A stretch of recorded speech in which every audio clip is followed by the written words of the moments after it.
What's up, you guys? Today we are going to talk all about fear and how it can be keeping you stuck in your sex life, in your business, and basically from doing anything fun ever. So if that is something that is showing up in your reality, then make sure you keep watching because we're gonna dive right in.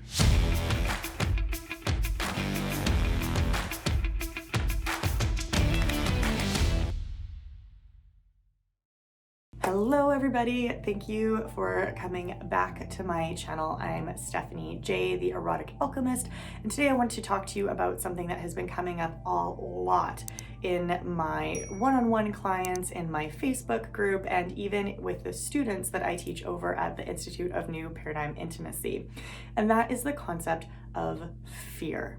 Now, what's really interesting here is that this premise, this idea of fear in moving forward, has shown up so many times in the last week with basically everybody I've been talking to, that I'm taking that as a sign that I absolutely have to talk about it.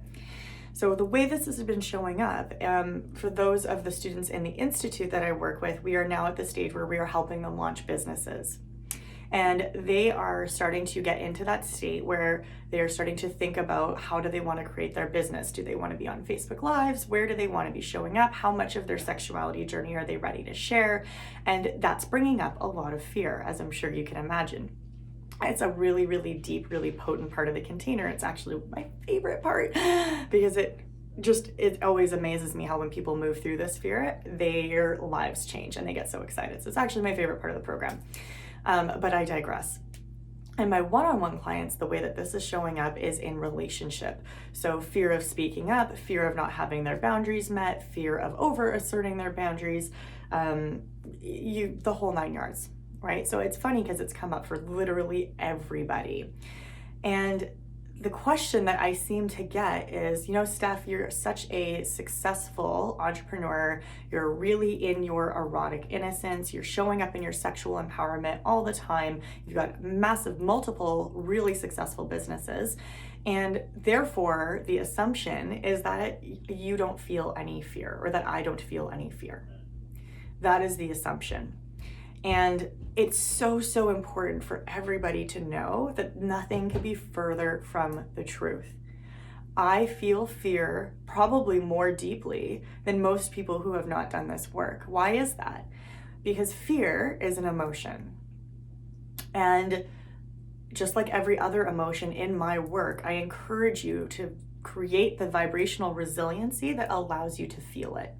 That allows you to feel it in the depth of your being, because an emotion is simply energy in motion. It can't hurt you.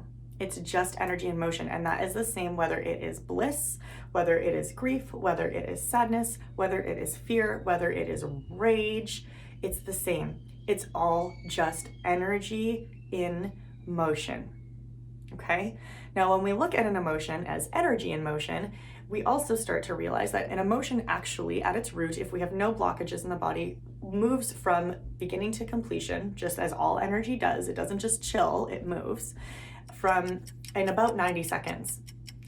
Now, you can kind of be wondering, well, how is it that you feel an emotion for only 90 seconds? Probably most people are feeling emotions for much longer than 90 seconds, sometimes 90 days, right? So how is this possible?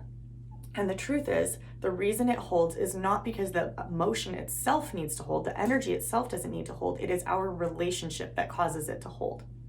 It is our relationship to the emotion that is keeping it stuck in the body. And that's what makes us fearful of feeling these emotions. When you start to do somatic work, when you start to do self-pleasure sessions, and when you start to really drop into your body, whether that is through breath work, through self-pleasure, through one of the other varieties, or all of the above practices, you will start to feel things in your body at a depth that you have never felt before. And that does mean that all emotions become increasingly intense. Okay? They will all become increasingly intense. So I do feel fear. I absolutely do. However, what I have done to get to the level of success in relationship and in career that I am presently in is by feeling the fear. And I used to say, do it anyways. Before I had done the somatic work, I would say, feel the fear and do it anyways. That meant I would feel it, take it as a sign that it was positive, and I would lean into it. So even before I had done the somatic work, I had already started to change my relationship to fear. And as I've now deepened into this work, I've discovered that the problem is not actually the fear itself. Fear is a very healthy emotion. It tells us when we're leaning into our edge. It tells us when we're doing something that back in the day may have been perceived to be unsafe, even if it's simply because it might get us kicked out of the community that we're a part of, or it might get us eaten by a tiger, who knows. But something about the action we're considering or are about to take feels unsafe. And that is why we have fear, because fear is trying to keep us safe. So it's just a notifier of like, hey, this thing you're doing, based on all of the programs I'm running, off of everything that I have learned up until this point, both evolutionarily, epigenetically, and in this present reality, tells me that this is something you probably shouldn't do if you want to stay alive. That's all fear is doing.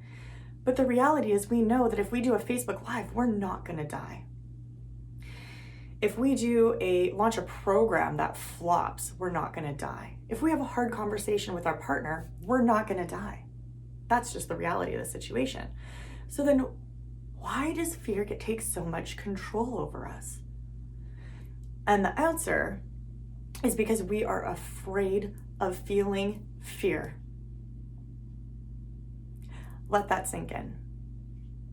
The reason fear gets to drive the bus, the reason fear is keeping you small, is because you are fearful of feeling fear. You are afraid of your fear. Fear is a very uncomfortable emotion. It's not something that we enjoy holding in the body, and it's not something that society or our present reality has taught us to relate with in any way, shape, or form, which means it is even more uncomfortable than usual because we have no idea what the to do with it when it shows up in our being. We want to push it away as quickly as humanly possible. And so my invitation to you as watching this video is, how can you change your relationship to fear to make it serve you? What that meant for me was that first rewire, feel the fear and do it anyways. That was my first level. My second level now is to feel the fear, know that it's there, and know that that's a sign that I'm leaning into my edge. And to me, that's a beautiful thing, because when I'm leaning into my edge, I'm growing.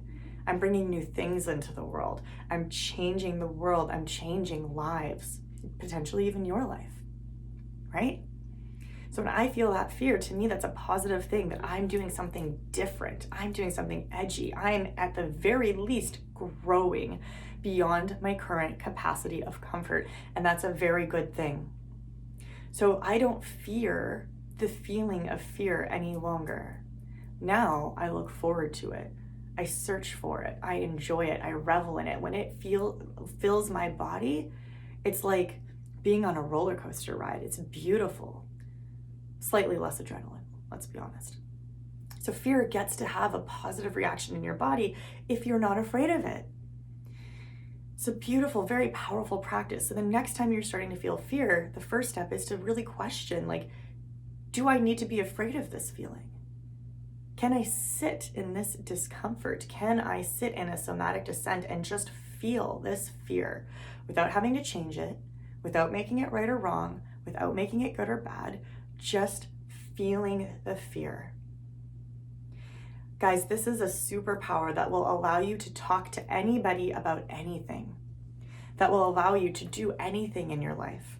If you can feel the fear, embody it, and take it as a sign that you are moving forward instead of a sign to run away, everything in your life is going to change so quickly, so rapidly, so dramatically. Okay?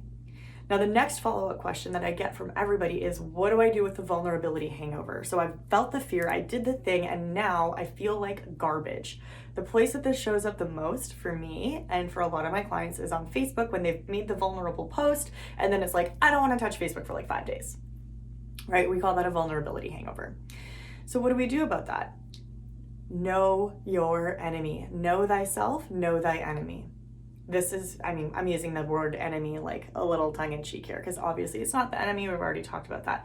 But knowing yourself and knowing what that vulnerability hangover is going to look like for you is, again, a superpower and a key to success. Because then when we do the thing that scares the out of us, when we send the message, when we ask for the raise, when we put out our first podcast, when we ask for sponsorship, when we pitch the idea, and we're in that awkward state of waiting to see if it's going to land before we have that feedback to know if it's landed, and we feel wildly uncomfortable, your body's going to do a ton of stuff to get you out of that discomfort. That's what a vulnerability hangover is. Oh, maybe I should delete the post. Maybe I should avoid everybody. Maybe I should pretend I never actually asked for that raise. Maybe I should quit and go find another job, right? Maybe I should not talk to the person who I PM'd, or maybe I should not ask my partner about this thing ever again, ever. That's just your body trying to get you out of this fear state. That's just your body trying to protect you, because the state you're in, holding that state of vulnerability, is wildly uncomfortable, just like fear. And what happens is we get to be in this state where we can hold that and know, this is when I have a vulnerability hangover, this is the first thing that happens. When I have a vulnerability hangover, this is the second thing that happens. When I have a vulnerability hangover, this is the third thing that happens. And they always happen. 1, 2, 3. Think about how powerful that is. Now you've got the ability to feel the fear and know that it means you're stepping into your edge and you're changing people's lives, or you're growing at an incredible rate, or you're going to step into a space with your partner that you've never stepped into before. You get to feel that. You get to embody it. And know that it won't kill you. Know that it won't scare you. Know that it's a good thing. It's a positive thing. And you get to let that energy move.